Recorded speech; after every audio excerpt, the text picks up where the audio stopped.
শব্দবাজির বিষয়ে সকলকে সচেতন করলেন পশু চিকিৎসক।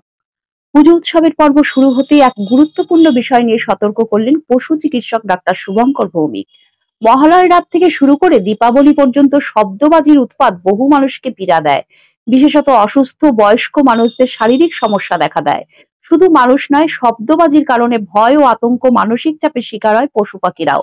ডাক্তার শুভঙ্কর ভৌমিক জানিয়েছেন, শব্দ দূষণ রোধে সকলের সচেতন হওয়া জরুরি। উৎসব আনন্দ হোক, তবে তা যেন অন্যের কষ্টের কারণ না হয়।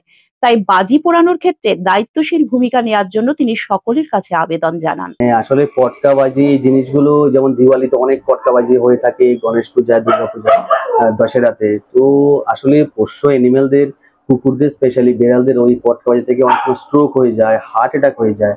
তো এই বিষয়টা আসলে আমাদের আমার সমাজের প্রতি, সোসাইটির উপর এবং ক্লাব মেম্বারদের প্রতি আমার এটাই রিকোয়েস্ট যে আপনারা পটকাবাজি করুন, কিন্তু শব্দবাজিটা কাইন্ডলি অ্যাভয়েড করবেন যতটুকু সম্ভব আপনাদের প্রতি আর কি। আর আমাদের যারা এনিম্যাল লাভাররা বা যারা এনিম্যাল পুষে থাকেন, আমাদের ঘরে যাদের কুকুর বিড়াল আছে, ওদেরও সেই পার্টিকুলার সময়টায়, ধরুন দীপাবলি আর দশেরা, সেই দিনটা আপনার কুকুর এবং বিড়ালকে, পোষ্যকে কাইন্ডলি একদম ইনডোর রুমে ডোর ক্লোজ করে রাখাটা উচিত, এবং আপনাদের সাথে সাময়িকভাবে রাখবেন যাতে ওরা সেই পেনিক অ্যাটাকটা যাতে না হয়। তো আমার এটাই রিকোয়েস্ট থাকে। হার্ট অ্যাটাক হতে পারে, হার্ট অ্যাটাক হয়ে যায়, প্রচুর হার্ট অ্যাটাক হয় এবং মারা যায় প্রত্যেক বছর দীপাবলিতে, সেই আওয়াজে। তো আমি শব্দবাজিটা অ্যাভয়েড করার জন্য রিকোয়েস্ট করবো। ওরা বোধহয় সাউন্ডটা বেশি শুনতে পায় মানুষের থেকে। হ্যাঁ, অনেকটা বেশি শুনতে পাবে, সেই সাউন্ড থেকেই ওদের হার্ট অ্যাটাক এবং স্ট্রোকও হয়ে যায়। রেবিটের হয়ে থাকে, হ্যাঁ, কুকুরের হয়ে থাকে প্রত্যেক বছর, প্রচুর কুকুর, রেবিট এবং পাখিগুলোরও সমস্যা, পাখিরও খুব সমস্যা হয়। এই জন্য শব্দবাজি নিয়ে তো এখন অলরেডি সরকারের তরফ থেকে অনেক নিয়ন্ত্রণও চলছে। শব্দবাজিটা যতটুকু সম্ভব অ্যাভয়েড করাই উচিত। রাইট। আর কিছু বলবেন বার্তা? আর আমার বার্তায় এটাই থাকবে যে আপনারা যারা এনিম্যাল লাভাররা আছেন, যারা ঘরে পোষ্য রেখেছেন, পোষ্য রাখছেন, ভালোবেসে পোষ্যকে ভালোবাসেন, তো ওনাদের চিকিৎসার জন্য এবং সঠিক অ্যাডভাইসের জন্য আপনারা অবশ্যই পশু চিকিৎসকের কাছেই যাবেন। পশু চিকিৎসকরা সরকারি হসপিটালে অ্যাভেলেবেল আছে, প্রত্যেকটা ব্লকে, প্রত্যেকটা হসপিটালে। আর নতবা আপনারা ক্লিনিক্সে গিয়ে অবশ্যই সেই ক্লিনিক্স মেম্বারদের বলবেন যে আমাদের কাইন্ডলি পশু চিকিৎসকের সাথে ডাইরেক্টলি যোগাযোগ করে দিন।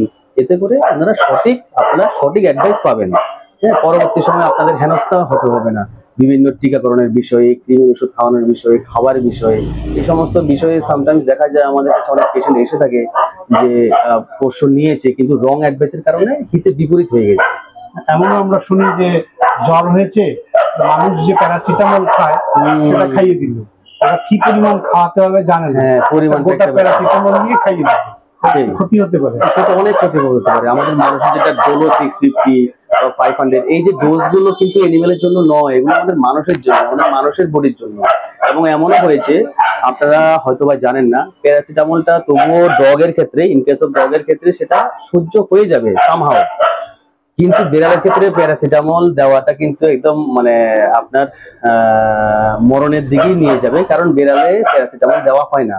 আমার এমন অনেক পেশেন্ট পার্টি আছেন যারা নিজেদের অজান্তে দোকানে গিয়ে প্যারাসিটামল নিয়েছেন এবং নিজেদের বিড়ালকে খাইয়ে দিয়েছেন, এবং এরপরে সেই বিড়ালগুলো একটাও বাঁচেনি, মা সহ অনেক বাচ্চা মারা গেছে।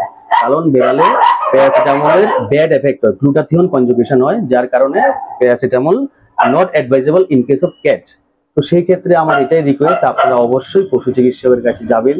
হ্যাঁ, পশু চিকিৎসকের কাছ থেকে সঠিক অ্যাডভাইসটা নিয়ে আপনারা নিজেদের পশুদের ভালো সুস্থ রাখবেন।